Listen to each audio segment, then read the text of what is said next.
Dan kita sudah sampai di dalam Minggu Prapaskah yang pertama, dan kita menyiapkan hati kita untuk menyambut baik Jumat Agung maupun Paskah. Jemaat yang dikasihi Tuhan, kita sama-sama akan masuk dalam satu serial khotbah tentang 7 perkataan Yesus dari kayu salib. Dan hari ini kita akan mulai dengan yang pertama, yaitu ucapan, "Ya Bapa, ampunilah mereka, sebab mereka tidak tahu apa yang mereka perbuat." Saya menyiapkan satu PowerPoint buat kita perhatikan sama-sama, dan kita akan bisa melihatnya di dalam Lukas pasal yang ke-23. Kita akan membaca di dalam ayat 33 sampai dengan ayat yang ke-34. Lukas 23 ayat yang ke-33 sampai ayat yang ke-34, demikian firman Tuhan. Ketika mereka sampai di tempat yang bernama Tengkorak, mereka menyalibkan Yesus di situ. Dan juga kedua orang penjahat itu, yang seorang di sebelah kanannya dan yang lain di sebelah kirinya. Yesus berkata, "Ya Bapa, ampunilah mereka, sebab mereka tidak tahu apa yang mereka perbuat." Dan mereka membuang undi untuk membagi pakaiannya. Jemaat yang dikasihi dalam Tuhan Yesus Kristus, apa simbol kekristenan? Kita tentunya langsung bilang salib. Menarik sekali bahwa sekitar abad yang kelima salib kemudian menjadi simbol di dalam kekristenan. Sebelumnya mereka menggunakan gambar ikan atau ichthus, yang merupakan singkatan atau kata ichthus itu singkatan di dalam bahasa Yunani, yaitu Yesus Kristus, anak Allah yang hidup. Namun gereja kemudian sampai hari ini dikenal dengan salib. Apa itu salib? Kalau kita perhatikan, salib itu sebenarnya adalah alat untuk menghukum mati. Kalau zaman sekarang apa? Alat menghukum mati. Mungkin kita tahu ya, pakai pistol, tembakan gitu ya. Bayangkan kalau ada gereja simbolnya pistol. Wah, alat hukuman mati. Atau mungkin saya tidak tahu masih adakah kursi listrik. Wah, kalau kita membayangkan itu alat untuk menghukum mati seseorang. Bayangkan kalau gereja atau sebuah lembaga memilih lambangnya adalah kursi listrik. Tentu nggak kebayang sama kita ya. Ketika bicara gereja, maka salib menjadi simbol yang menarik. Tetapi bukan hanya salib, karena salib bukanlah satu-satunya yang menjadi bagian yang penting di dalam kekristenan, tetapi siapa yang tergantung di kayu salib itu. Saudara, jangan berpikir cuma Yesus yang satu-satunya orang yang disalib, tidak ya. Kira-kira 200 tahun sebelum Yesus lahir, bangsa Romawi memilih mengambil hukuman mati dengan cara penyaliban. Ini merupakan tradisi dari bangsa Sumeria, sebuah bangsa yang menghukum mati dengan cara disalib, lalu dimodifikasi oleh orang Romawi, dan kemudian menjadi hukuman penyaliban resmi di dalam kerajaan Romawi untuk mereka yang bukan warga negara Roma. Jadi kalau kita belajar sejarah, Yesus bukan warga negara Roma. Makanya Yesus disalib. Tapi Paulus warga negara Roma. Paulus memang orang Yahudi, warga negara Roma, maka hukumannya dia dipenggal, hukuman matinya. Sama-sama mati sih ya. Mau dipenggal, mau disalib, sama-sama mati. Tetapi perhatikan, bagi orang Romawi, salib menjadi alat untuk juga mempermalukan bangsa lain. Karena itu kalau saudara belajar tentang penyaliban, ini satu peristiwa yang tidak mudah. Orang yang disalib akan memikul salibnya sendiri menuju tiang penyaliban. Dan orang itu akan memikul salibnya mengikuti rute yang paling jauh, saudara. Jadi jangan pikir itu pokoknya ya pikul salib, ya udah di situ Golgotanya, yuk ke sana. Tetapi ada tujuan mempermalukan sehingga dia diarak keliling kota. Dengan pesan, kalau yang lain melakukan kejahatan yang sama, maka hukuman seperti ini yang juga akan dialami. Bapak Ibu Saudara yang dikasihi dalam Tuhan Yesus Kristus, hukuman penyaliban buat kita sekarang salib ya simbol gereja, kita pakai jadi kalung gitu ya. Tetapi ingatlah, di masa gereja mula-mula, salib menjadi sebuah simbol kematian. Sekali lagi, bukan hanya ada satu salib, masa itu banyak salib. Waktu Yesus disalib aja ada 3 salib ya. Tetapi yang penting adalah siapa yang tersalib dan apa yang dia bawa melalui hal itu. Mengapa saya perlu menjelaskan ini? Karena Bapak Ibu Saudara akan bicara tentang 7 perkataan Yesus dari kayu salib. Saya mengutip penjelasan yang disampaikan seorang ahli teologi bernama Wayne Grudem. Di dalam penjelasannya dia berkata, bisa tolong next slide. Nah, Wayne Grudem menulis bahwa kematian di kayu salib merupakan kematian secara perlahan-lahan akibat kehabisan oksigen. Saya khotbah begini aja udah mulai kehabisan oksigen Bapak Ibu ya. Bagaimana lagi kalau disalib? Memang bukannya dia pakai masker, tetapi ingat, posisi tangan yang tergantung, berat badan yang ditarik ke bawah, membuat orang sulit bernafas. Kalau saudara belajar kedokteran, ternyata orang itu bisa bernafas lega karena diafragma kita rata. Tarik, lepas. Tapi begitu tergantung, itu sulit sekali bernapas. Karena itu memang hukuman salib ini sangat mengerikan, saudara. Lengan yang direntangkan ke atas membuat terhukum sulit mengambil nafas. Setiap kali ia ingin bernafas, ia pun terpaksa harus mengangkat tubuhnya sedikit. Bertumpu pada kaki yang dipaku. Supaya bisa rata. Tarik nafas sebentar. Jatuh lagi. Pada saat tubuh sedikit terangkat, otot-otot di lengan akan menjadi sedikit lemas. Dan keadaan ini memudahkan menarik nafas. Namun mengulangi gerakan ini terus-menerus akan menimbulkan rasa sakit di titik tumpuan yaitu kaki. Karena gerakan ini berarti harus menumpukan berat tubuhnya pada kedua tumitnya yang dipaku atau terpaku di kayu salib. Saudara coba lihat gambar-gambar berikut. Ini gambar-gambar yang kalau kita nonton film Passion of the Christ ya, bukan hal yang mudah. Sebelum orang disalib, jadi nggak ada tuh orang disalib langsung disalib saudara ya. Biasanya dia akan dicambuki dulu. Karena bayangkan kalau disalib, dia lagi segar bugar, disalib itu bisa hidup 1 minggu saudara. Makanya biasanya didahului dengan dicambuk. Dan cambukan Romawi itu tajam sekali, membuat punggung itu bisa jadi bubur. Darah banyak keluar, itu mempercepat proses kematian. Lalu dia pikul salib next. Dan kemudian kalau kita lihat selanjutnya lagi, kita lihat lagi seterusnya. Nah saudara, ini hal-hal yang begitu menyakitkan. Perhatikan penjelasan berikut. Penyaliban menimbulkan rasa sakit yang tak terbayangkan. Mulai dari proses pemakuan kaki dan tangan sampai pada menggantungkan tubuh pada kaki dan tangan yang dipaku. Setiap tarikan nafas akan membuat terhukum merasa sakit luar biasa di urat saraf tangan dan kakinya.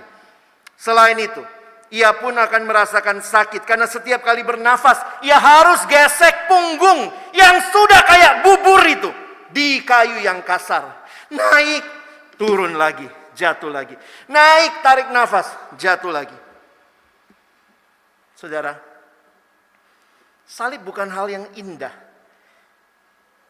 Kalau kita melihat salib saat ini, saya harap gereja sadar maknanya.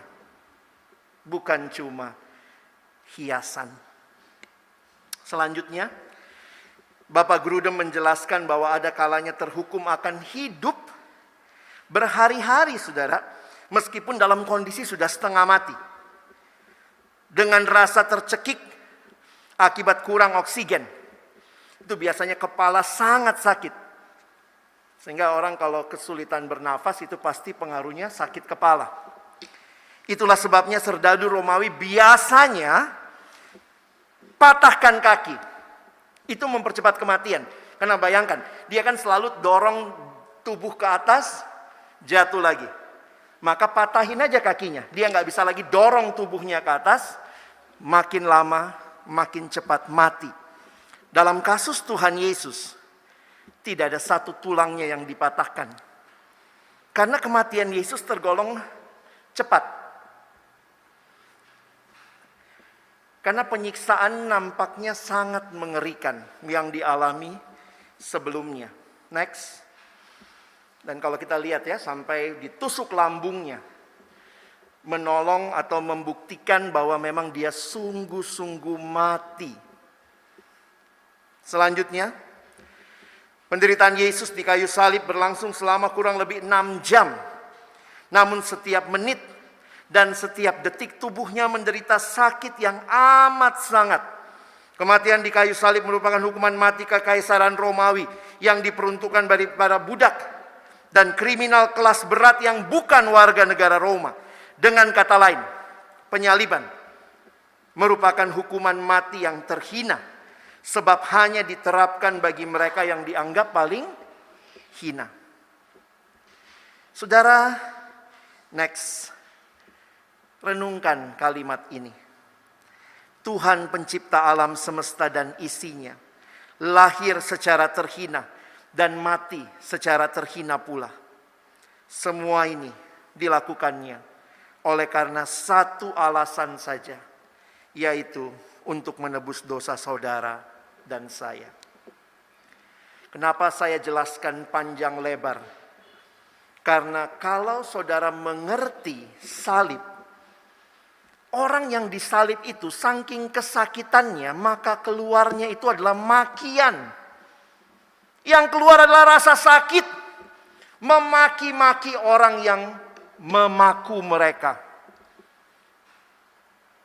Tetapi dari mulut Yesus tidak ada satupun makian. Tidak ada satupun keluhan. Karena itu, next slide. Gereja merefleksikan 7 perkataan salib. Jadi Yesus tuh bukan kayak kurang kerjaan ya. Disalib ngomong apa ya? Ya udah deh ngomong aja. Tetapi saya menggambarkan penderitaan salib yang begitu mengerikan. Supaya saudara mengerti. 7 perkataan ini adalah perkataan yang agung. Saya meminjam penjelasan dari seorang teolog John Stott. Next.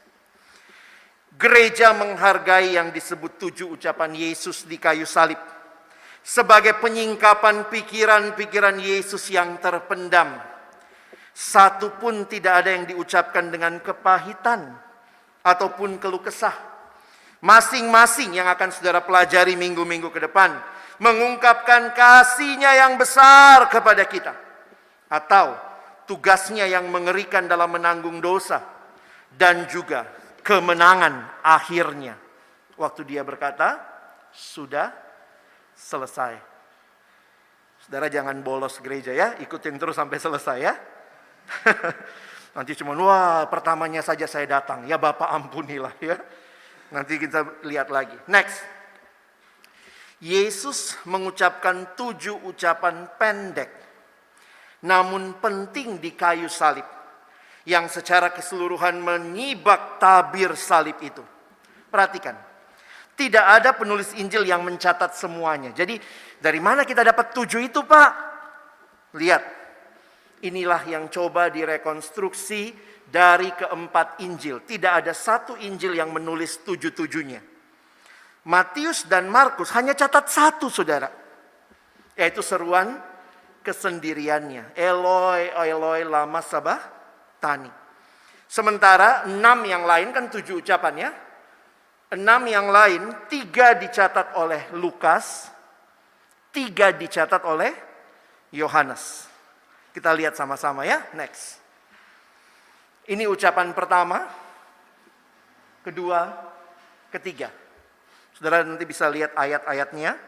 Dan perhatikan, ucapan pertama dan ucapan ketujuh adalah doa. Ya Bapa, ampunilah. Ucapan ketujuh, ya Bapa, ke dalam tangan-Mu kuserahkan nyawaku. Next, saudara bisa melihat 4 dan 5. Dan terakhir, saudara lihat 6 dan 7. Sudah selesai, dan ya Bapa, ke dalam tangan-Mu kuserahkan nyawaku. Saudara yang dikasihi Tuhan, mari mewarnai penghayatan kita di Minggu Prapaskah ini melihat salib.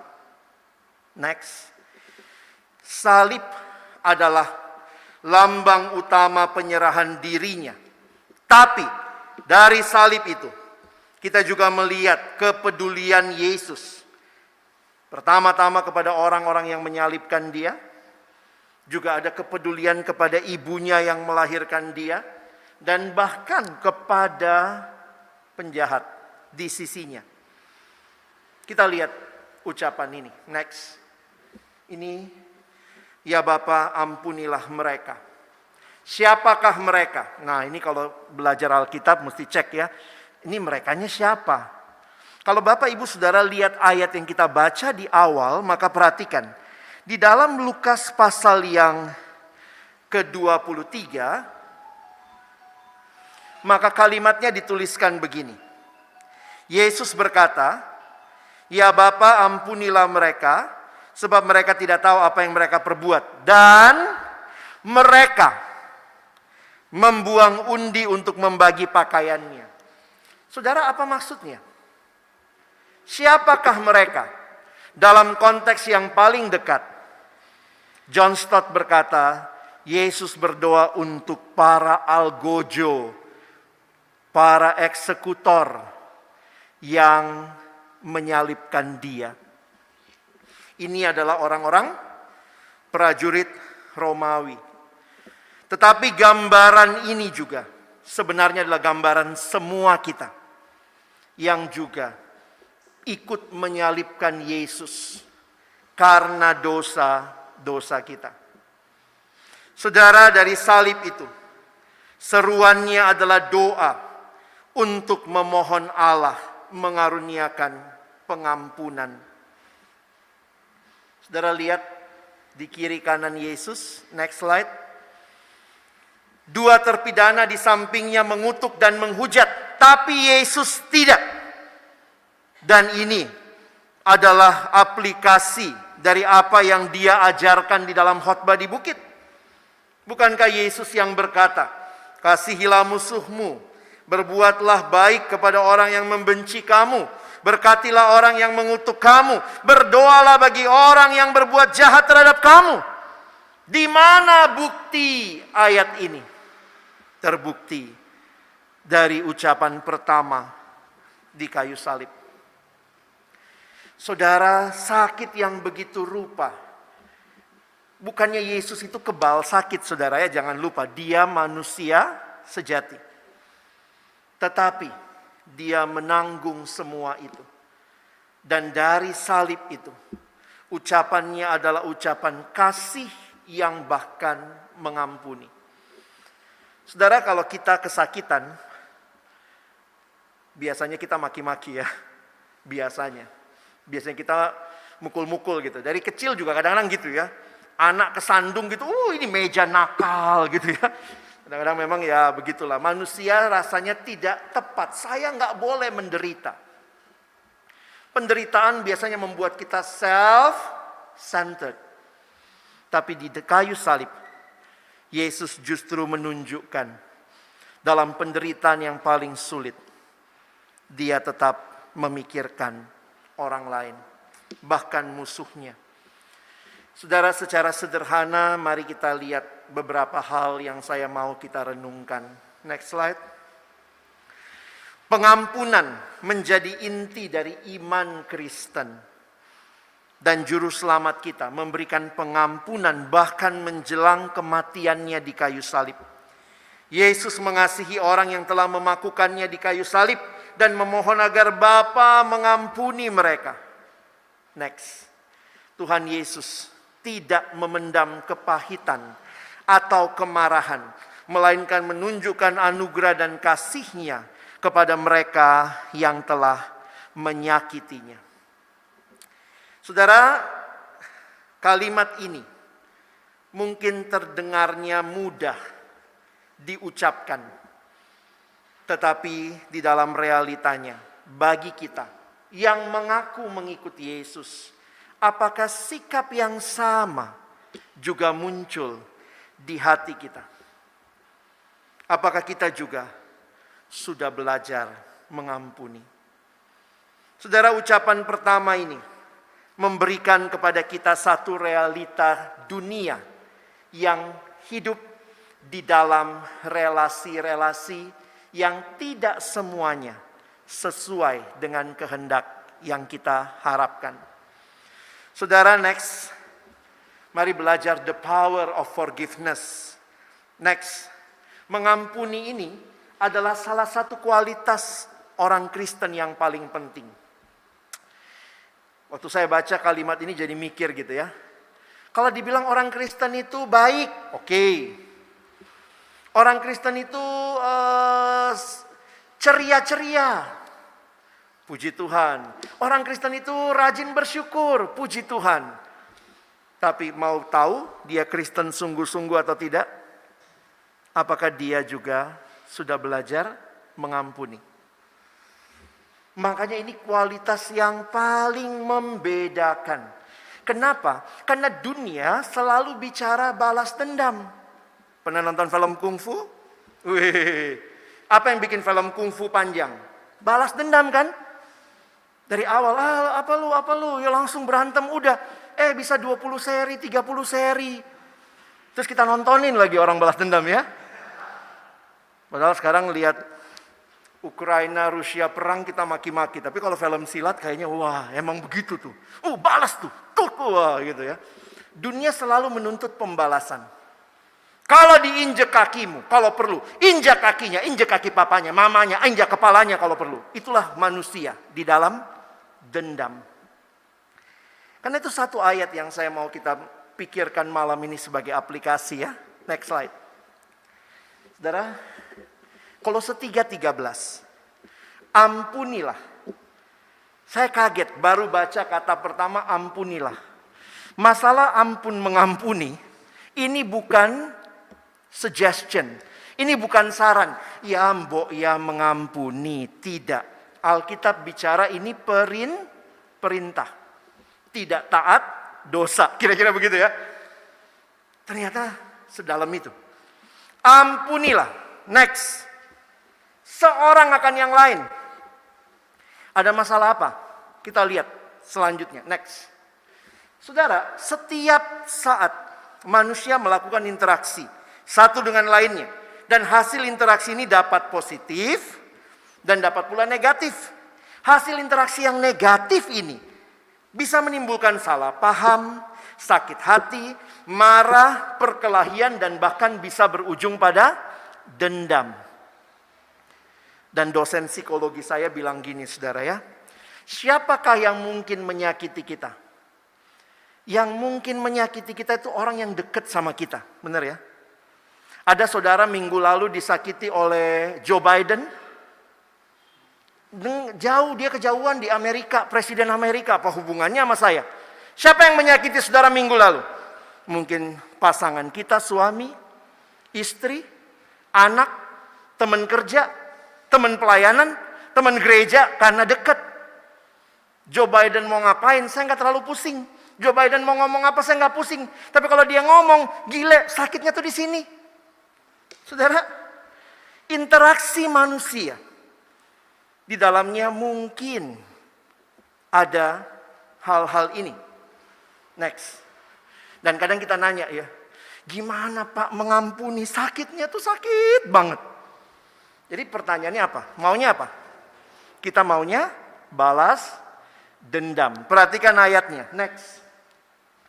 Apabila yang seorang menaruh dendam terhadap yang lain. Tapi bagi saya yang menarik adalah kalimat berikutnya. Sama seperti Tuhan telah mengampuni kamu, kamu perbuat jugalah demikian. Saudara yang dikasihi Tuhan, apa alasan mendasar saudara dan saya mengampuni? Sama seperti Kristus telah mengampuni kamu, kamu perbuat jugalah demikian. Next. Kita adalah orang-orang yang telah diampuni. Next. Kita orang-orang yang telah menerima pengampunan Kristus. Maka kita dipanggil untuk juga mengampuni sesama.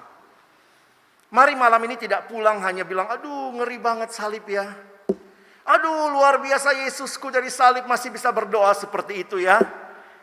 Tuhan titip pertanyaan lewat saya ya. Buat saudara semua dan juga buat saya. Next. Siapa saja yang mungkin membutuhkan pengampunan saudara? Mari, jangan cuma bilang saya ikut Yesus. Saya orang Kristen, saya pakai salib, tapi hidupnya nggak sama sekali meneladani Yesus. Yang diteladani film kungfu. Kadang-kadang kalau hari raya tiba-tiba keluar kalimat, jangan pergi ke rumah ommu. Nggak ada dari kita yang ke sana. Kalau kamu ke sana kamu bukan anak papa, anak mama. Kadang-kadang dendam itu dibagikan di keluarga ya. Siapa yang ke sana pokoknya sakit kita dibikin sama mereka dulu. Diinjak-injak. Jangan ada yang menginjak kaki ke sana. Wih. Terus di rumah foto Yesus di mana-mana. Yesus pun malu. Lu Kristen, tapi kok nggak mirip Kristen? Harusnya kan mirip Yesus.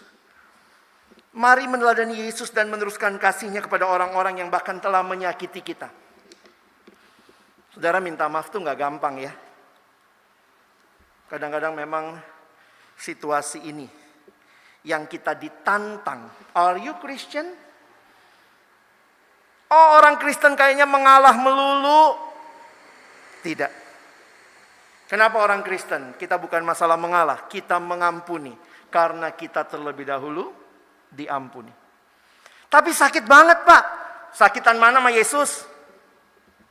Coba, saya ditipu. Wah, ada yang datang sama saya ya. Ini satu retret, ada ibu-ibu tante ini Kristen banget. Pakai salib di sini ya. Tiba-tiba dia bilang, Pak Pendeta boleh saya sharing? Oh silakan Ibu. Terus dia bilang begini, Pak. Saya tuh orang baik. Saya kaget ya. Baru sharing udah bilang dia orang baik. Mari kita tutup doa ya. Udah selesai kan? Kamu orang baik. Kalau dia bilang begini Pak Pendeta. Oh waktu itu saya belum pendeta ya. Begini Pak Alex. Saya tuh baru ditipu teman dagang saya. Aduh Pak, saya itu orangnya percayaan banget Pak. Kalau orang baik sama saya Pak, oh saya bisa lebih baik sama dia. Wih Kristen banget ya. Tapi kalau orang jahat sama saya Pak, saya bisa lebih jahat sama dia. Ya ampun, tanduknya keluar. Jadi hari itu dia tanya sama saya, sebenarnya minta legitimasi. Bagaimana seharusnya saya Pak? Saya bilang ya Ibu, belajar mengampuni. Saya susah Pak, saya orangnya tuh percayaan sama orang. Tapi sekali saya dihianati Pak, nggak bisa saya Pak. Aunya panjang. Saya bilang Bu, coba kalau Yesus yang ngomong. Sekali kamu bikin dosa, nggak bakal saya ampuni. Kita tuh cuman mintanya Tuhan ampuni saya. Tapi kalau orang bersalah sama saya, Tuhan hukum dia lebih jahat. Habis ini kita doa Bapa kami nanti ya. Ampunilah kami akan kesalahan kami. Saya senangnya sampai situ doang Tuhan. Kalimat berikutnya, seperti kami juga mengampuni orang yang bersalah kepada kami. Next. Bahkan dari kayu salib, Yesus rela mengampuni mereka yang menyakiti dia. Next.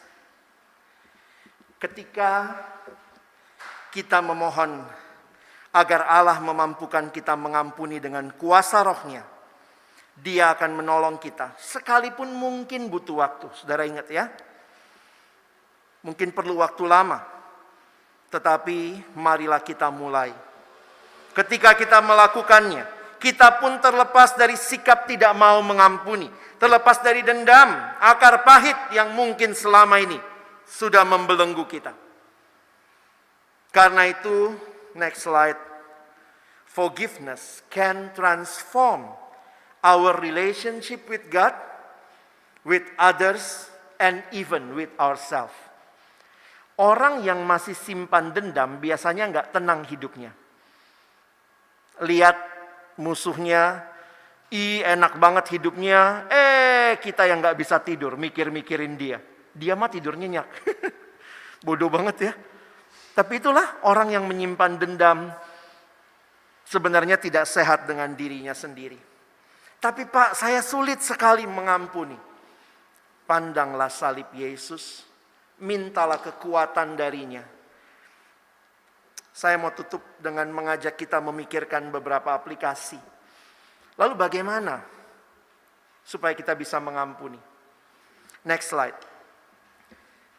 Ini kalimat Yesus tadi ya. Salah satu cara terbaik untuk mengampuni yaitu mulai mendoakan. Mulai mengasihi. Bukankah itu kalimat Yesus? Kasihilah sesamamu. Kasihilah musuhmu. Dan berdoalah untuk mereka yang menganiaya kamu. Saya tidak tahu pergumulan apa yang Bapak Ibu Saudara alami. Tapi malam ini, dari salib itu, dari kesakitan yang luar biasa, tetapi ada hati yang begitu mengasihi. Dan inilah yang Tuhan panggil. Ketika engkau dan saya merenungkan 7 perkataan salib, ini bukan cuma perkataan yang indah, tetapi ini adalah sebuah tindakan nyata kasih. Yesus sudah memberi teladan. Maka marilah kita juga saling mengampuni. Amin.